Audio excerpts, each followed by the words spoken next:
El diputado panista Federico Doring se toma muy en serio la salud, el bienestar de los mexicanos, tanto así que emprendió una acción penal en contra del subsecretario de Promoción y Prevención de la Salud, Hugo López-Gatell, el principal responsable del manejo de la pandemia.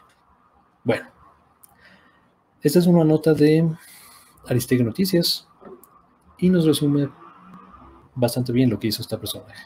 Denunció penalmente este personaje al subsecretario por delitos contra la salud pública y, claro, atentado hacia la humanidad. Ah, cabrón, ¿no? López-Gatell soltó una bomba química en México, una bomba bacteriológica, utilizó sus facultades para envenenar las aguas de la nación, se convirtió en un villano de caricatura, se convirtió en Ra's al Ghul de Batman. ¿Qué hizo López-Gatell para merecer esta denuncia penal del diputado de Acción Nacional? Caminar en la Condesa, salir acompañado. En este instante, bueno, ahí no se ve si tiene cubrebocas o no, la verdad, la imagen no, creo que no da para ver si tiene o no cubrebocas. Creo que no tiene, pero ese es el delito contra la humanidad de Hugo López-Gatell. Este es el tuit con el que anuncia esta acción de justicia. Presenté una denuncia ante la Fiscalía de la Ciudad de México en contra de López-Gatell por violar el Código Penal local. El artículo 59, al que sabiendo que padece una enfermedad grave en periodo infectante ponga en peligro la salud de otro. ¿A dónde va todo esto? Absolutamente a ningún lugar. Si López-Gatell resultara ¿no? culpable por esta situación y lo denunciara penalmente, tendrías que aprender por lo menos a decenas de miles de mexicanos y mexicanas. Esto es completamente incompatible con la realidad. López-Gatell salió de su casa después de haber recibido la alta médica. O sea, es importante la cronología. Esta foto no fue tomada cuando estaba López-Gatell en periodo infectante, cuando fue al hospital, porque fue al hospital, esto lo admitió el propio López-Gatell, para que se le administrara vigilancia y monitoreo más cercano, creo que oxigenación incluso, y ya, es todo lo que hizo López-Gatell. Ahora, claro, como figura pública y como el principal responsable del manejo de la pandemia en México, López-Gatell debe tener mucho más tacto con este tipo de cosas. Él debería saber, ya para estas fechas, que todo movimiento que haga, cualquier paso que dé fuera de su domicilio, va a ser muy probablemente grabado y muy seguramente utilizado en su contra si es que hay algo, un dejo de cualquier cosa que pueda ser usada en su contra. Creo que el principal ejemplo de esto fue en las vacaciones decembrinas, donde me pareció, y lo comenté aquí, un acto de, no sé si irresponsabilidad, pero por lo menos insensibilidad, haberse ido a la playa, ¿no? Y haber estado en un barecito, en una comida, sin cubrebocas y tal. En medio, o en el preámbulo, mejor dicho, a lo que él mismo sabía y había dicho que era la segunda ola en México, que fue mucho más profunda y muchas más personas fallecieron en la segunda que en la primera en México.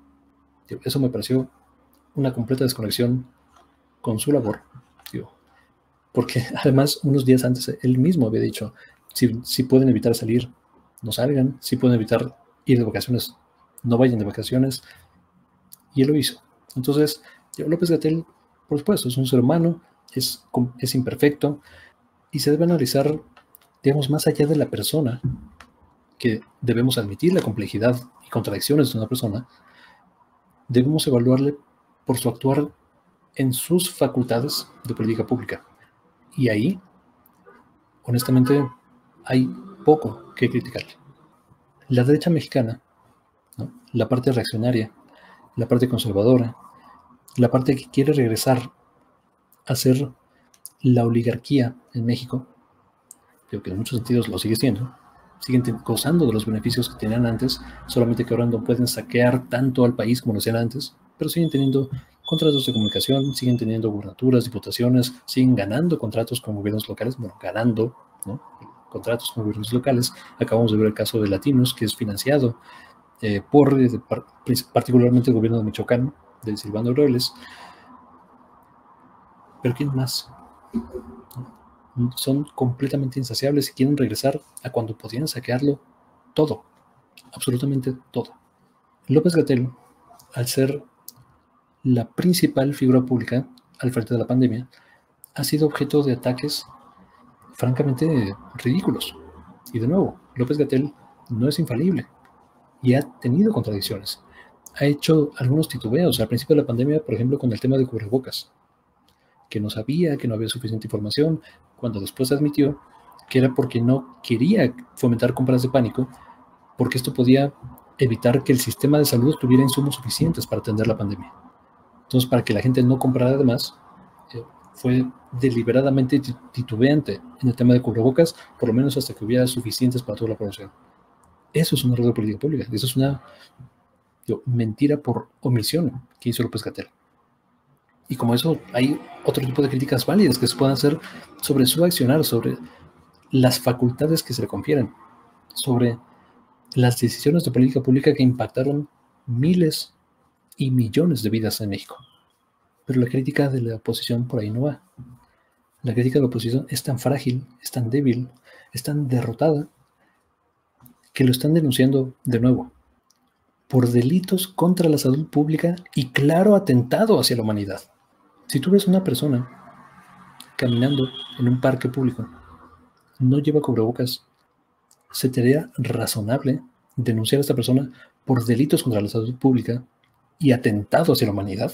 O sea, quítale el nombre de López-Gatell. Una persona, un familiar tuyo incluso. Esto es un despropósito completo. Y yo creo que, honestamente, el propio diputado, Federico Dorin, lo sabe. Esto es una postura política, esto es más un movimiento mediático y político para generar o querer ser relevante en la conversación pública, más que un hecho sustantivo o una crítica sustantiva al actuar del sistema de salud público en la epidemia más grande de la humanidad en los últimos 100 años. México estaba desmantelado en su salud pública. Recordemos nada más 2 datos antes de cerrar este segmento. México ya no tiene un sistema nacional de salud. Desde el 97 pulverizaron el sistema de salud nacional en 33 sistemas de salud, totalmente descoordinados, desarticulados, con desvíos de recursos constantes, frecuentes, con una captura regulatoria y con leyes y fundamentos dictados por las grandes corporaciones, más allá que el bienestar general de la población.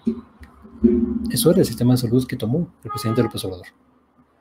Se le critica más lo que hizo López Obrador en 2 años que la carencia del sistema de salud en 36 años. ¿Cuánto criticaron la pulverización del sistema de salud? ¿No? Esa sí les gustó, porque ahí generaban negocios, ¿no? Que además, o sea, más allá de negocios, es transferencia material de recursos públicos, recursos tuyos y míos, de la gente, de toda la gente que pagamos impuestos, porque en México todos pagamos impuestos, porque pagamos el impuesto al consumo, un impuesto regresivo, y se les transfirió a estas personas que ahora ponen el grito en el cielo, porque medio se está ordenando el sistema de salud. Todavía falta mucho para que tengamos uno medianamente competente, pero con lo que teníamos y la forma en que se expandió el sistema de salud para atender de nuevo una crisis de la humanidad que no se veía en 100 años, y la verdad lo que se ha hecho es bastante competente. Y 2, no el segundo dato, y con esto cierro. López Obrador llegó con más de 300 clínicas y hospitales en todo el país sin construir, abandonadas, hechas a medias, el puro cascarón, los puros cimientos, el hospital construido pero sin equipamiento, o el hospital construido con equipamiento pero sin médicos y cerrado, o sea, con equipamiento obsoleto, 300 en todo el país. Estamos hablando de alrededor de 10 clínicas y hospitales por entidad federativa. ¿Cuántas muertes se pudieron haber evitado con esta atención médica? Con 10 clínicas y hospitales por entidad federativa. 10 clínicas más de las que tenemos. Son miles de personas las que estamos hablando. Decenas de miles, quizá centenas de miles de personas. Esa es la corrupción de los regímenes pasados. La corrupción mata. La corrupción mató durante la pandemia. Este es el ejemplo más claro, más directo que se me viene a la mente, porque además es una cosa real, material, que sucedió, que ahí está la evidencia. Pero eso no les preocupa a los panistas. pues no les preocupa a los priistas, porque es lo que hicieron. Esos son los resultados de sus gobiernos. Les preocupa más una persona caminando afuera de su casa sin cubrebocas. Pero bueno, hasta aquí voy a dejar este comentario. Muchas gracias por ver, muchas gracias por compartir, por suscribirse y nos vemos hasta la próxima.